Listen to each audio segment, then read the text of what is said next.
रास्ता में नहीं आते। आदिवासी झोला उठाने की जरूरत नहीं है, किसी की चादर बिछाने की जरूरत नहीं है। हम इस देश के मालिक हैं, हम इमिग्रेंट्स पीपल नहीं है, हम इंडिजिनस पीपल है। हमें मालिक की तरह सोचना होगा, हमें राजा की तरह सोचना होगा, हमें मजदूर की तरह नहीं सोचना है। एक बार भील समाज समस्याग्रस्त है, ये तो हम जानते हैं। मेघवाल समाज समस्याग्रस्त है या नहीं है? है या नहीं है? है। जाट समाज समस्याग्रस्त है या नहीं है? है।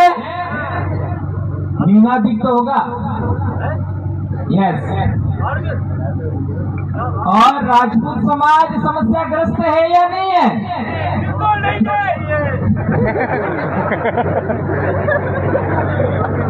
चलो आपने ऐसा कहा, उसको मैं मान लेता हूं। एक पॉइंट के लिए सिंगल भील समाज व्यापार कर पाता है नहीं कर पाता है? नहीं कर पाता। और राजपूत समाज व्यापार कर पाता है या नहीं कर पाता? क्यों नहीं कर पाता है? ये सिमिलरिटी क्यों है? मेरे को पढ़ाने वाले टीचर वो भी चौहान थे मेरे गांव के, उनको मैंने सवाल पूछा। क्या सवाल पूछा? वो भी जिंदा है। पार्टी साहब आपका आमंत्रण है, वहां आकर के उनको पूछ सकते हैं, क्योंकि आप ही बैठे हुए मेरे सामने सुन रहे हैं।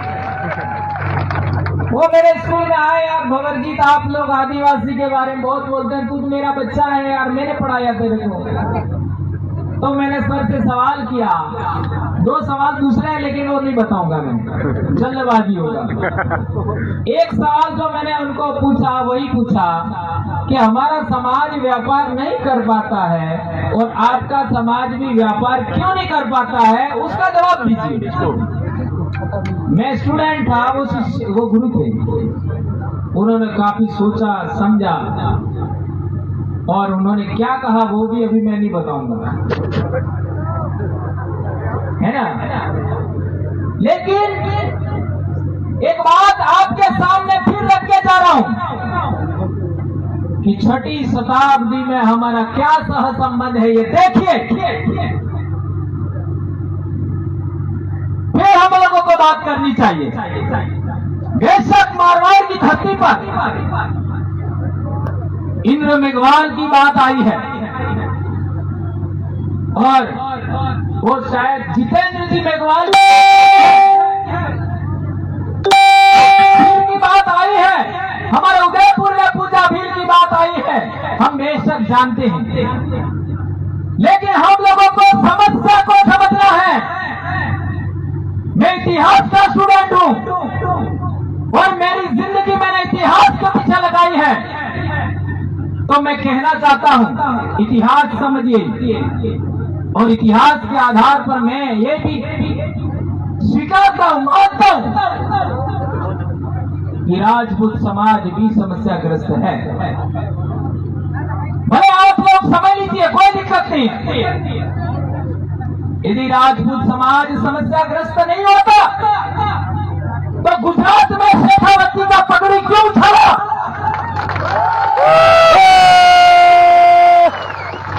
करणी सेना के राष्ट्रीय अध्यक्ष को क्यों मारा? यह है मेरा सवाल। इसलिए मेरे भाइयों, बल से काम नहीं लेना है, दिमाग से काम लेना है, बुद्धि से काम लेना है। हमारी सोच विज्ञान सम्मत होनी चाहिए, हमारी सोच लोकतंत्र सम्मत होनी चाहिए, हमारी सोच संविधान सम्मत होनी चाहिए और हमारी सोच प्रकृति सम्मत होनी चाहिए, हमारी सोच मानवतावादी भी होनी चाहिए। उसको ध्यान में रखते हुए, इतिहास को ध्यान में रखते हुए मैं पुनः कहना चाहता हूं कि जब अरबों का आक्रमण हुआ था तो भीलों ने उस समय नागभट्ट प्रथम को भी साथ दिया था। Am I right? You right sir. गलत है क्या? राइट है? राइट है, राइट। कुछ तो कारण होगा। इसके बाद मारवाड़ पर शेरशाह सूरी का आक्रमण हुआ 1544 में। तब हमारे आदिवासियों ने सुमेरगिरी के युद्ध में इनका साथ दिया राठौड़ों का। कुछ तो कारण होगा। हल्दी घाटी ठंडा ही है। हमारे भील नहीं होते तो मेवाड़ का आज आप लोग क्या इतिहास पढ़ते आप सब जानते हैं। और हमारे सामने राणा पूजा भील का ऑलरेडी लगा हुआ है फोटो। गुजरात की बात करो, आपका सोलंकी वंश का जो प्रथम राजा था वनराज जी है ना? हाँ, वनराज जी शायद। उनका पिताजी का मृत्यु के बाद भीलों के बीच में लालन पालन होता है। और इसके बाद आपका ये पाटन, वहां का राज सिंहासन, वहां का राज स्थापित करने में योगदान है। उसके बाद सोमनाथ का लड़ाई में हमीर गोहिल को किसने साथ दिया था? वेगड़ा भील ने। वेगड़ा भील की सेना पहले मरी, इसके बाद हमीर मरा।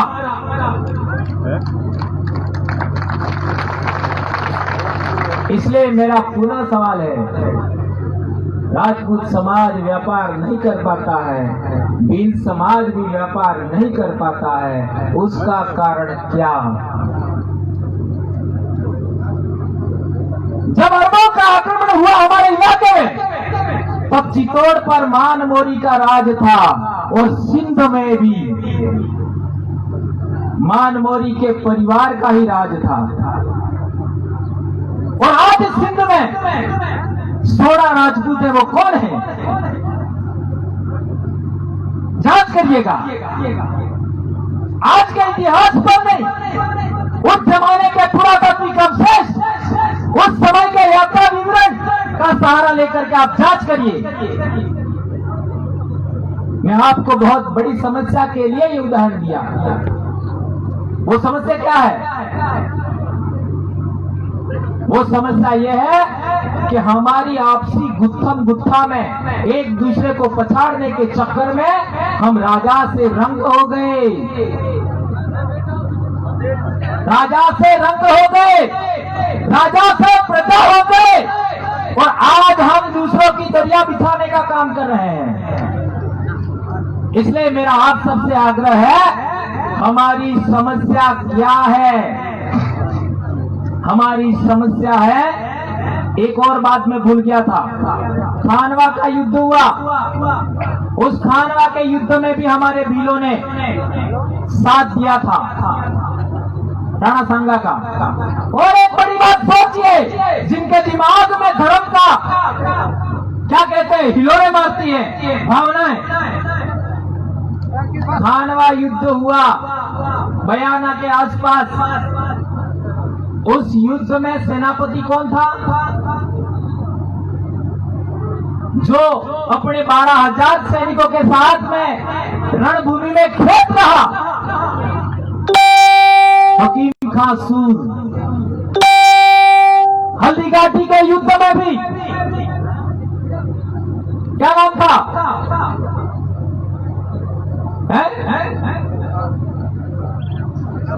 सेनापति क्या नाम था? नहीं, मान सिंह जी नहीं, वो मुस्लिम थे।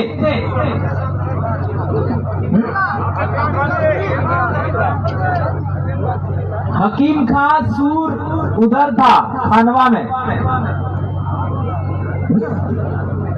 हाँ, हसन खां मेवाती। यस यस, हसन खां मेवाती हो पे नाम है, इसलिए वो डिस्टर्ब हो गया। हसन खां मेवाती खानवा में और हकीम खां सूर हल्दी घाटी युद्ध में। देखिए, इतिहास होता है। इतिहास पुरुष देश की माटी का होता है, देश का होता है, वो किसी समाज का नहीं होता। तो इन दो बड़े युद्धों में मुस्लिम समाज का योगदान है, आदिवासी समाज का योगदान है, राजपूत समाज का भी योगदान है।